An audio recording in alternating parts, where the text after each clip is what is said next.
Based on true events, the movie begins in the Polish capital of Warsaw in the year 1977, when we meet an unnamed boy wandering the streets with a clear intention to get into mischief. Even though he comes from a household with traditional values, the boy won't stop causing trouble. Of course, the moment he sits down with his family, he pretends to be the most saintly person in the world.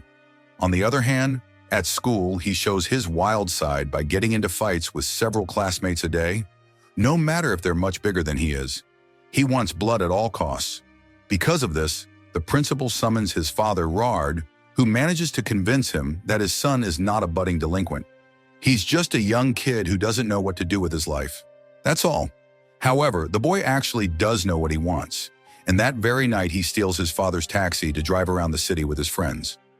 Along the way, they pass a luxury hotel where some gangsters are having fun with escorts. When he sees their entourage, their money, and their lifestyle, the boy immediately falls in love. He wants to be a gangster, so much so that it becomes his nickname. 7 years later, in 1984, we see a teenage gangster having fun with an escort named Dorotka. When they finish, it occurs to him that he could profit greatly from this business. He needs something big to officially become a gangster. With the help of Dorotka and her co-workers, the gangster becomes the most in-demand local pimp. It's not like he invented prostitution, but he did turn it into an organized business and started building a good reputation among the city's worst elements.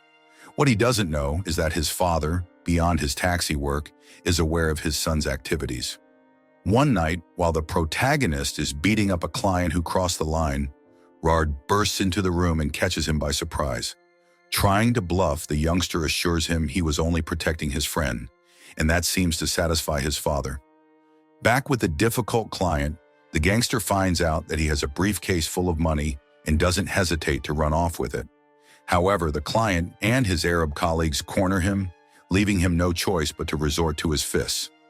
Although they outnumber him, he's a true beast in a fight and manages to defeat his rivals quickly. At that moment, he notices a boy on a bicycle who has been watching the brawl.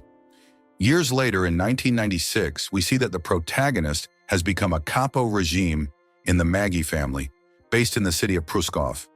In other words, he's in charge of managing their mobsters and their criminal activities.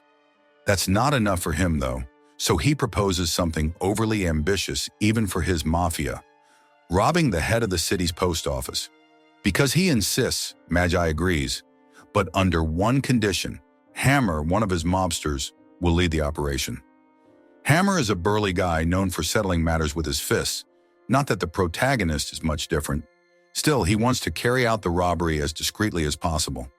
Also, Hammer is accompanied by his apprentice, Little Hammer, a small-time crook just as loud as he is. This stresses the gangster out a bit, and what better way to relieve stress than with a good fight against some soccer hooligans?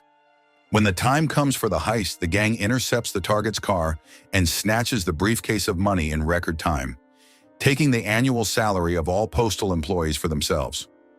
Later, the gang celebrates their loot at a nightclub, where the gangster runs into a familiar waiter. It's the same boy on the bike, Walden, who wants to earn good money like they do. Unfortunately, his criminal dream will have to wait, because both the protagonist and all his henchmen get caught by the police. Flaunting the stolen money all over the city isn't exactly the best idea right after a robbery. Even Magi ends up behind bars, taking his entire organization down with him. Curiously, the gangster wasn't arrested for the robbery, but because one of the soccer hooligans he beat up filed charges against him. After 18 months, that victim withdrew his statement, and the gangster was released without a cent to his name. Far from seeing it as a setback, he sees it as an opportunity to start his own mafia from scratch. One of his first recruits is Walden, who shows his guts right from the start.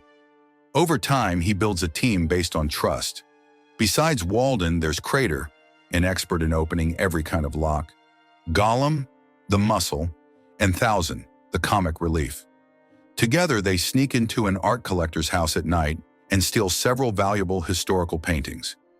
As part of the gang's rules, they only rob rich people, never harming women or children. Nevertheless, their leader himself seems like he might break his own rules because, upon seeing a photo of the collector's daughter Magda, he immediately falls in love. He even infiltrates the university where she studies, just to see her. Later, he runs into Little Hammer, who was released from prison much earlier than expected. He claims he got out for good behavior, but the gangster suspects he ratted someone out and throws him into the trash, telling him that's where he belongs. Finally, the protagonist meets Magda in a bar where he manages to steer her away from her date thanks to Walden's intimidating presence. While they're playing pool, the gangster falls more deeply under Magda's spell, who seems to feel the same about him. Of course, when she asks him about his line of work, he has to lie, saying he runs a company that raises funds. Well, in part, that's true, except it involves threats and illegal dealings. Although Magda suspects he's hiding something, she can't conceal her attraction to him, and they end up making love just hours after meeting. At dawn, as he's leaving her house, the protagonist is intercepted by Little Hammer and his gang. Even though they give him a beating, the gangster manages to escape right before they throw him into a trunk. When his colleagues find out, they begin hunting down Little Hammer's allies. Threats aren't enough. They torture them in grotesque ways. One gets a finger cut off, another is forced to perform intimate acts on another man. In trying to bring the gangster down, Little Hammer has only made him stronger.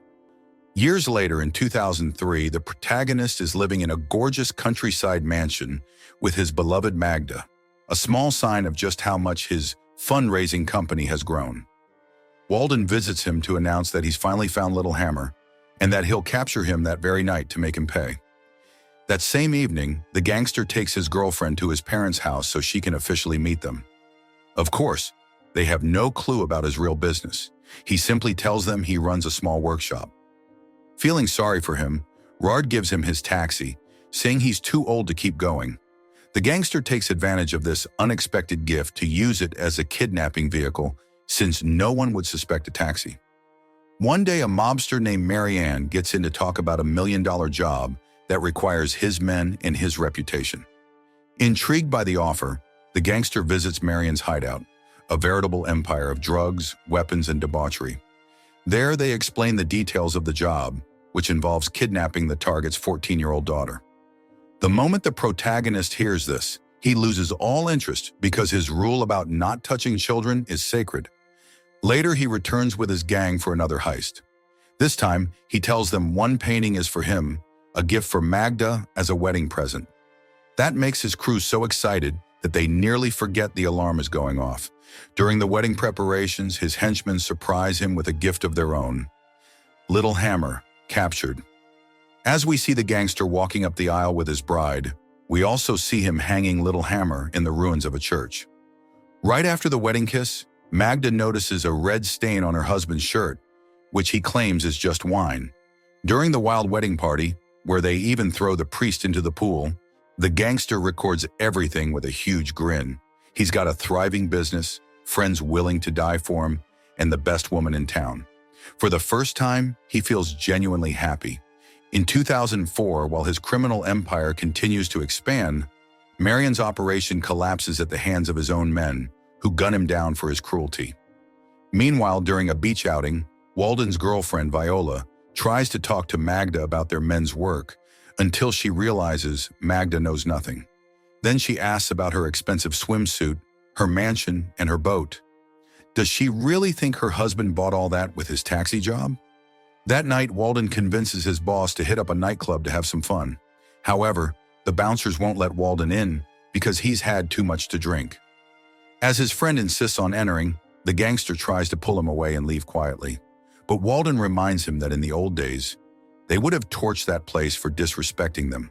The gangster also misses the adrenaline, so they fight their way into the club, causing mayhem.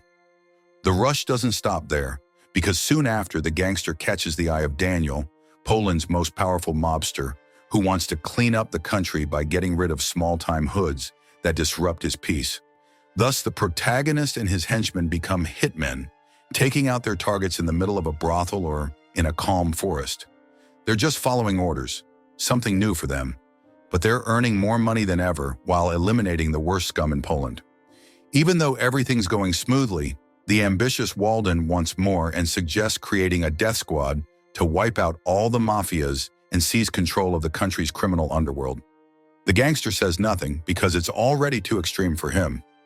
Meanwhile, Magda inspects their garage in search of clues about her husband's mysterious job. In just seconds, she finds a suitcase full of money and a gun. When he gets home and notices the suitcase has been moved, he braces for his wife's anger, but she greets him as though nothing's amiss. Unfortunately, that afternoon, he receives an unannounced visit from his gang, who have nowhere else to take Walden, who's been shot. Though the mobster recovers and his boss takes him back to his apartment, it's too late. He was involved in a shootout with the police that killed a child. Barely a day later, a police SWAT team storms the gangster's home to arrest him. Just like before, he's not arrested for the obvious reason. His house is squeaky clean of incriminating evidence. Well, almost.